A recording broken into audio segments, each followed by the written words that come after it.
Welcome back, folks. So this video is going to be a little bit longer than my typical videos, and I am doing this tutorial based on a request in my Facebook group to create a hockey playing card. Now, this doesn't have to be used only for hockey. You can use it for anything like Father's Day, maybe a groomsman, or even to honor your hockey team players. So I'm going to start off this video by going to elements and going to shapes. I'm looking for a polygon. So here are the polygons, and I'm going to use this one right here.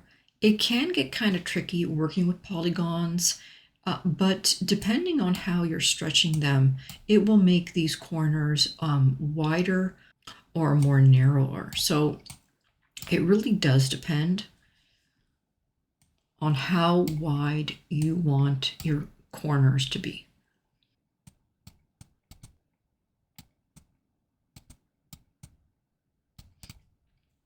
I'm going to take this shape and I'm going to make it transparent. I'm also going to add a black border, and I'll make it about 5 points like that. I'm also going to go to elements and I'm going to search for a frame that is in the shape of a polygon. So I'll just come down here to frames. So I'll use this one right here, and I'll just make it a little bit wider and bring this down like this. I'm going to go ahead and add my hockey player to this. Here he is right here, and I'll just slip him right in. I'm going to take this frame layer and I'm going to bring it behind that black border.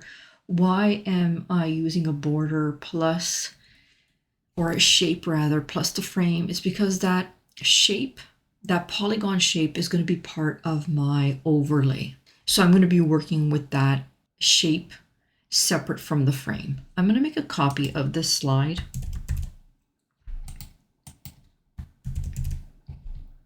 And now working with this slide here, I'm going to take my shape and I'm going to make it white. I'm going to add a rectangle to my workspace. I really want a triangle, so I'm going to go into edit and I'm just going to change that shape to a triangle. I'm going to flip this over because I want this corner to fit into that angle right there. I'm just going to make it a little bit smaller to kind of get like a right angle. This can get a little bit tricky. Or you can even find a triangle in your elements section. I'm going to make that white. And I want this to come out a little bit more. So I'm just going to make this a little bit wider. Like that. Now I'm going to add another rectangle. And for this rectangle, I'm going to bring it up to the top here. I'm going to make it a little bit skinnier. And I'll bring this down here. And I'll place this right about there. I'm going to make that white as well. I'm now going to grab everything on my workspace. Let's go to position and layers and just make sure that I have everything selected. I'm also going to select that border and I'm going to make this a little bit smaller just so that I can work around it, but maintaining that aspect ratio, so I'm handling it by the sides. I'm going to make my background pink just so that I can see everything that's going on here with this shape, because I want to make sure that my outline maintains its shape. I'm now going to add another rectangle up here at the top because I just want to cover this square or this corner area up here to make it solid. So I'm just going to duplicate this triangle and I'm going to just try and make it smaller to fit right into that corner. Now, if you want to use a regular triangle from the elements section instead of a shape because you find that easier to use, then you can go ahead and do that as well. But I'm just going to quickly try and make do with a shape. Okay, so here it is right here. I'm just going to put it right up top there. Let me just zoom in so I can see what I'm doing. So I want it right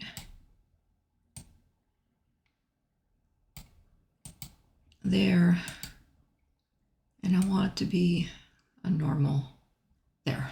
Okay, so now what I'm going to do is I'm actually going to use some lines to make some transparent areas up here and down here. Now, you don't have to go through all of this to create the overlay that we're going to be using.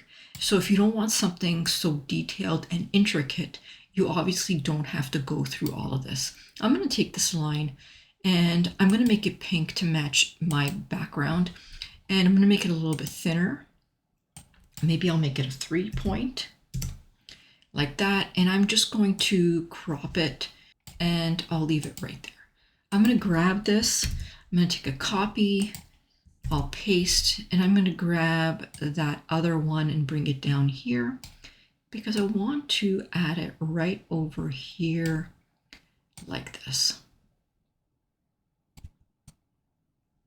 Now I also want like an area going all the way around the perimeter.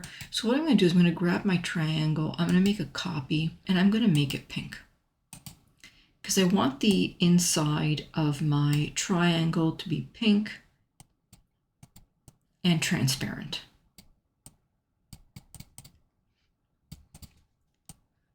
And it definitely would be a lot easier if Canva had a add or subtract feature where we could just, subtract shapes from one another and do it that way. But unfortunately, that's not an option that's available.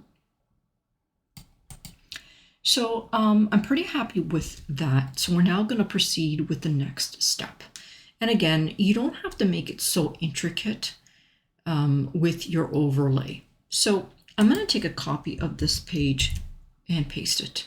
And what we're going to do now is we're going to get rid of that hockey player frame. So I'll go to position and layers, and I'm just going to get rid of that frame. I don't need it anymore. All I need is my overlay, which is perfect like this. I'm going to take this, I'm going to download it. I only want the current page, page 3, and I'll say done. Do not make it transparent. I'm going to add another page. I'm going to bring that image into my workspace. Here it is right here. And if I change the background to a different color, I'm going to change it to gray. We're going to notice that my background is pink on this design. Actually, let me change it to purple, okay? So I'm going to grab that image and I'm going to go to BG Remover and I'm going to remove the image. And all that I've got left is that white overlay, which is perfect, okay? What we're going to do now is we're going to go over and create another page. I'm going to grab that overlay. I'll place it on my next page right here. And we're now going to use an app called Texture. So we're going to go into our apps. Just search for the Texture app. This is what it looks like right here. It is a pro feature, unfortunately. And we're going to use one of these paper effects. So let's go into See All. And we can use the worn paper effect. And I'm going to use the multiply option. Now with this app, we can scale the texture to make it larger or smaller. We can rotate it.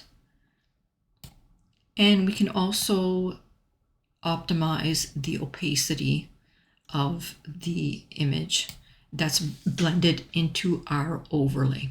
Let's go back. And I'm actually going to try one of these paint options right here. I'm going to try this one right here. Again, I'm going to use multiply. That's what it's going to look like. I think that is super cool. Let me know what you think about this too. So that's what that's going to look like. I'm going to leave it like that. We're now going to go to an app called Trace to Frame. So I'll just make this a little bit larger. And let's go to our apps section. And in here, type in Trace to Frame. This is what it looks like right here. We're just going to click on the purple button that says Start Tracing. And we're going to start tracing.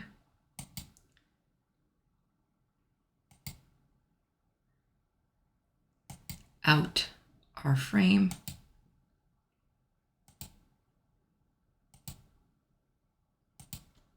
Like this, we're pretty much done. And we want to add it as a frame. We don't want any corner rounding. And we don't want a frame border. So I'll just say add to design. Here it is right here. Let's make this a little bit larger and see how it fits in our overlay. And that's fitting kind of good. Let's go back to our uploads and put our hockey player in there. I'm going to change the background color to white just so we can see that a little bit better.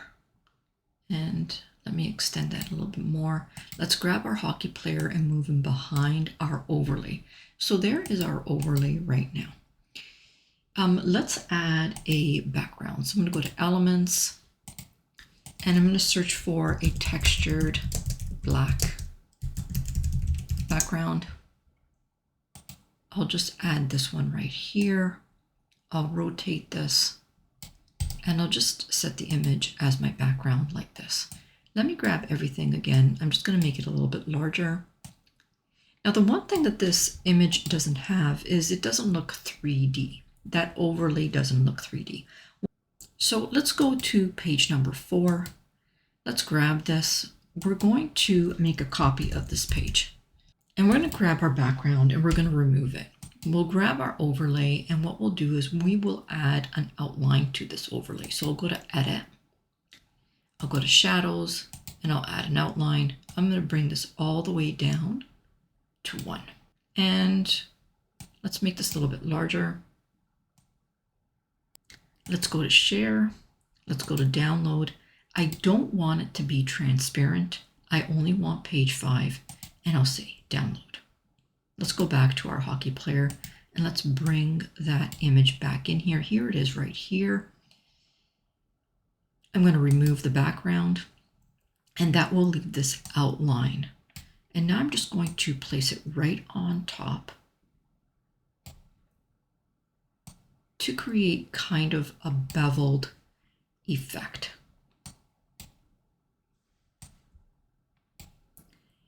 Now I am going to apply a shadow, so that means I am going to have to resize that overlay. So let's go to Edit. Let's go to Shadow, and I'm going to apply a glow shadow.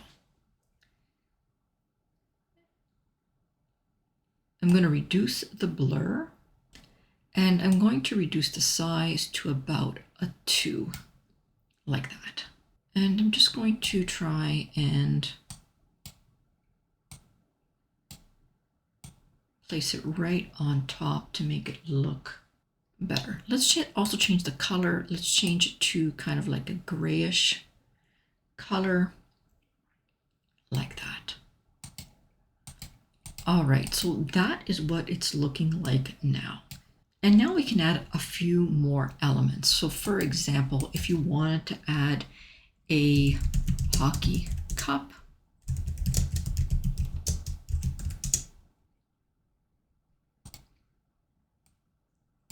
this really starts to look nice once you dress it up. And we can also add some elements like some ribbon.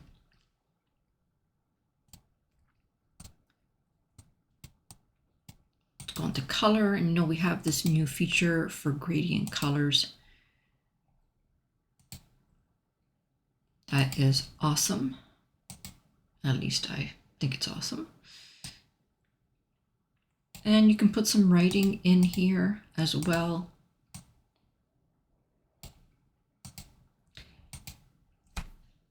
And we can also add a number in here as well.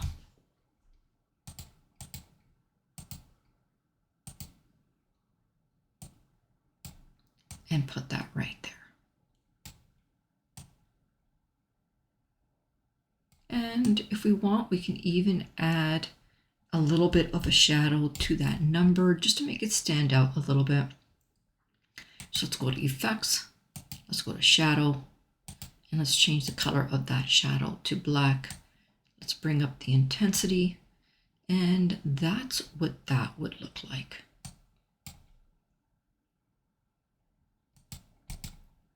And then you can add some text in here as well. Now I'm not going to add any text, but that's what your text would look like in there. And you can choose a nice font for that. Now I will have these templates available in my shop, a few different variations. If you're interested in just picking up the templates, maybe you don't want to spend the time going through doing this kind of a design, I'll leave the link in the first comment. But most importantly, I want to know what you think of this design. Is it way too much effort to get a design that you want? Did you learn anything? Did you like this tutorial?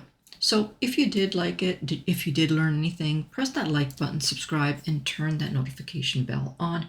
If you have any questions, leave that in the comments. And if you want to learn more about my live classes, ask me in the comments as well. All right, guys, for now, I will say bye-bye. Until next time.